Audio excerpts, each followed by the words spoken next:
ഭഗവാൻ ഗുരുവായൂരപ്പന് താമ്പൂല വഴിപാട് നടത്തി വിവാഹ തടസ്സം മാറ്റുവാനും ദാമ്പത്യ കലഹം ഇല്ലാണ്ടാക്കുവാനും സാധിക്കും. താമ്പൂല വഴിപാടെന്നാൽ പൊന്നു ഗുരുവായൂരപ്പന് അത്താഴ പൂജയ്ക്ക് വെറ്റിലയും അടയ്ക്കയും സമർപ്പിക്കുന്ന ചടങ്ങാണ്. ഇത് തുടർച്ചയായി 41 ദിവസമാണ് ചെയ്യേണ്ടത്. കൂടാതെ നേർച്ച സമർപ്പിക്കുന്ന ആദ്യ ദിവസവും അവസാന ദിവസവും അത്താഴ പൂജ സമയത്ത് ഭഗവാനെ ദർശിക്കുന്നത് വളരെ നല്ലതാണ്.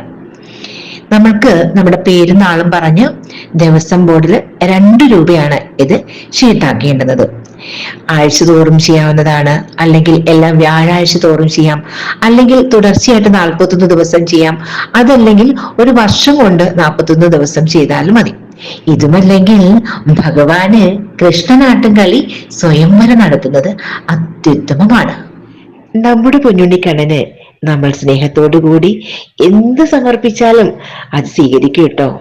അതിനുള്ള ഫലം ഭഗവാൻ തീർച്ചയായും നൽകുക തന്നെ ചെയ്യും. ഒരു പക്ഷേ നമ്മൾ മറന്നാലും ഭഗവാൻ നമ്മളെ മറക്കില്ല കേട്ടോ. ഭക്തവത്സലനാണ് നമ്മുടെ പൊന്നു ഗുരുവായൂരപ്പൻ.